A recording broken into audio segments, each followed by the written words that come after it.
Excuse the attire. I went out earlier today to a pool party with a friend of mine and her family, and I'm still dressed from that. And I just had to get this done because once I shower and get dressed, I know I'm not going to want to do this. Um, Today has been an emotional roller coaster all the way. Like, it has just been like literally this so many highs and lows. Yeah, it's been an emotional roller coaster. You know, my friend dropped me off last night. She invited me to a pool party for her family. And at first I was like, like, no, I'm tired. I'm going to rest. And then I thought, well, why would I sit in a house, just by myself, and with nothing to do? And so I was like, yeah. And then when I got in the house, I felt guilty about it. Like, you literally just buried your kid and now you're going to a pool party. And it wasn't even about like having fun like that. It was more so like about the distraction and also about living my life, death really reminds you of how fragile life is. So I'm like, I don't want to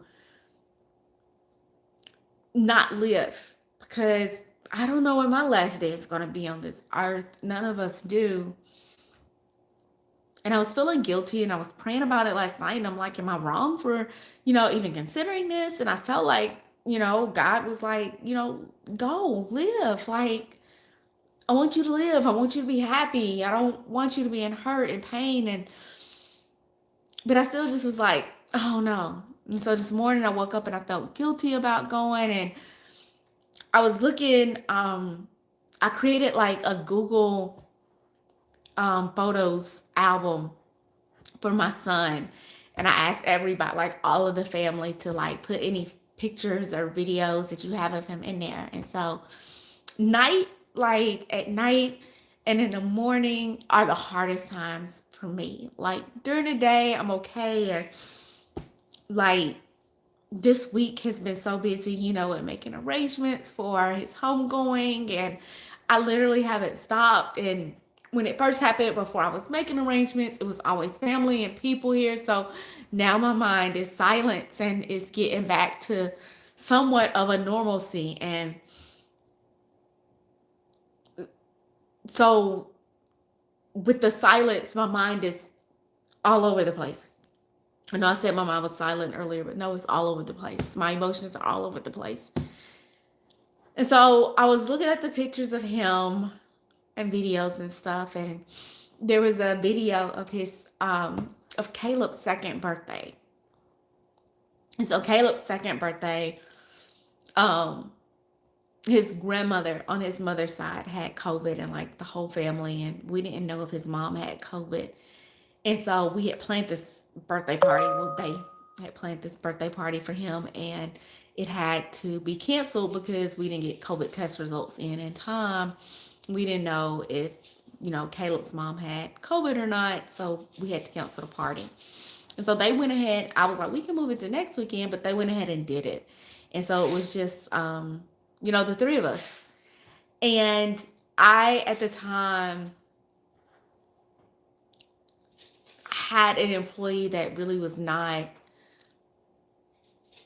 doing their job.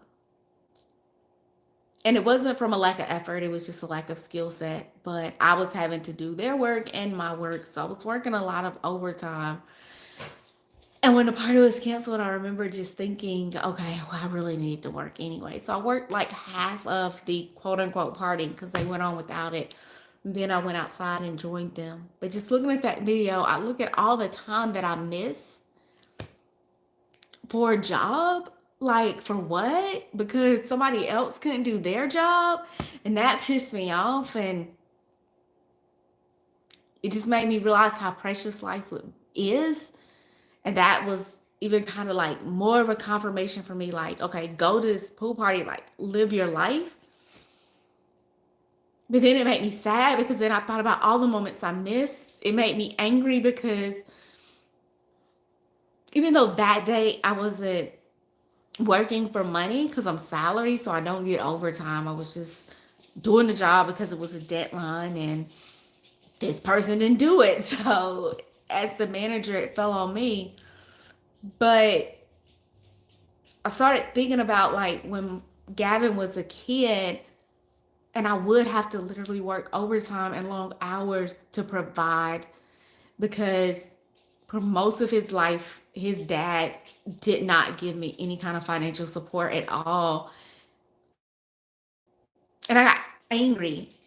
And before I was angry that he wasn't physically there, but then I got angry about him not being financially there because by him not being financially there, that took away time that I couldn't physically be there because I had to be mom and dad and provide financially and do everything on my own. And it just made me angry because it was like all this time is lost. And then at the pool party, it was a young man. He was so sweet. And he was like around my kid's age and he looked like him and he reminded me of him. And it was just like, Dad, God, I miss my baby. And he's never going to walk through that door again. And I'm never going to see his face again, at least here on earth. And I know I'll see it again in heaven, but I won't see it here. And it was just like, man. And sometimes, like, God can call us to do something that is so uncomfortable. Like, this is so uncomfortable. Like, I'm not one to show their emotions. I'm not one to be open, even though I'm like, talk and get it out. And like, I have my core, but like, to come on video and like cry and talk about how I feel, and I'm trying to walk in obedience. And I read the comments and I read the texts and I read everything that you all send me and the phone calls, and I appreciate it. And I know that it is helping so many people. And that's why I'm doing it. And I'm grateful that others are being helped. And I know there are stages of grief. And as grateful as I am that others are being helped, it's like my baby's gone. And it's like, when do I stop losing? Like, I have lost my grandparents and my parents and now my child. And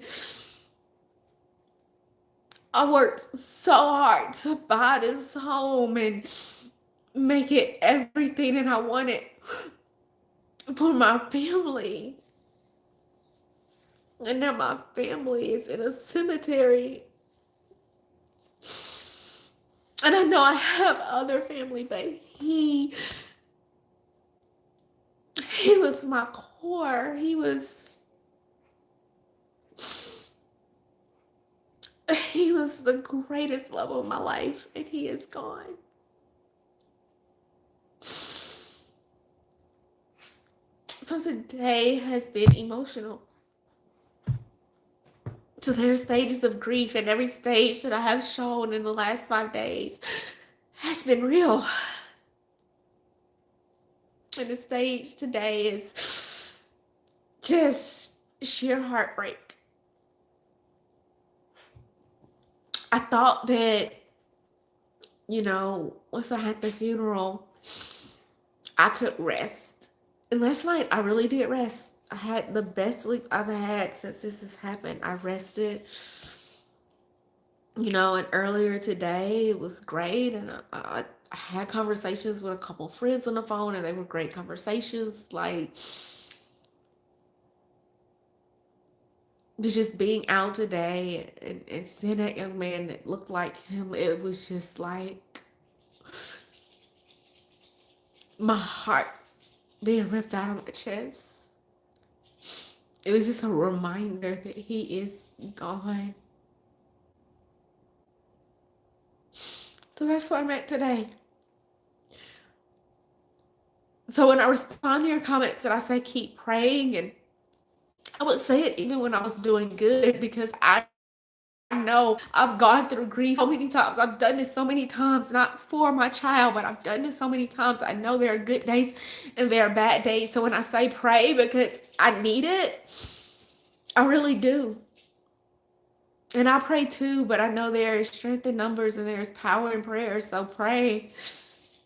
And I know it won't always be like this. And I know the good days will start outweighing the bad. But right now, I just really, really miss my kid. And I can't believe this is my reality. Like, I don't even know, like, am I a mom or not? Because he's not here anymore.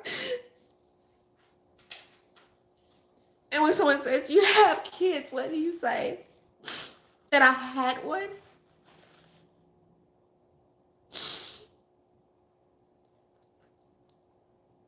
And I remember, like, I would tease him, like, you destroyed my thighs and my stomach and these stretch marks. And now I have these stretch marks and I don't have my child.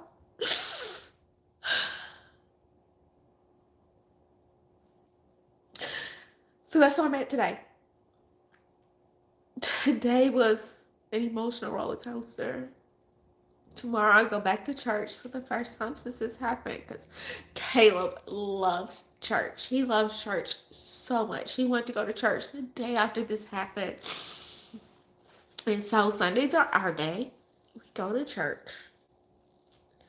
And then we go out in the garden after church. So tomorrow we're going to go to church. And I have to explain to his teachers in children's church what is going on, just in case he says something, they are aware. And tomorrow we'll come home and we'll go out in the garden. And so far, throughout this journey, the garden brings me peace. When I'm watering my plants and my flowers and the vegetables, I have always felt connected with God. But since this has happened, it's like I feel connected with God and Him.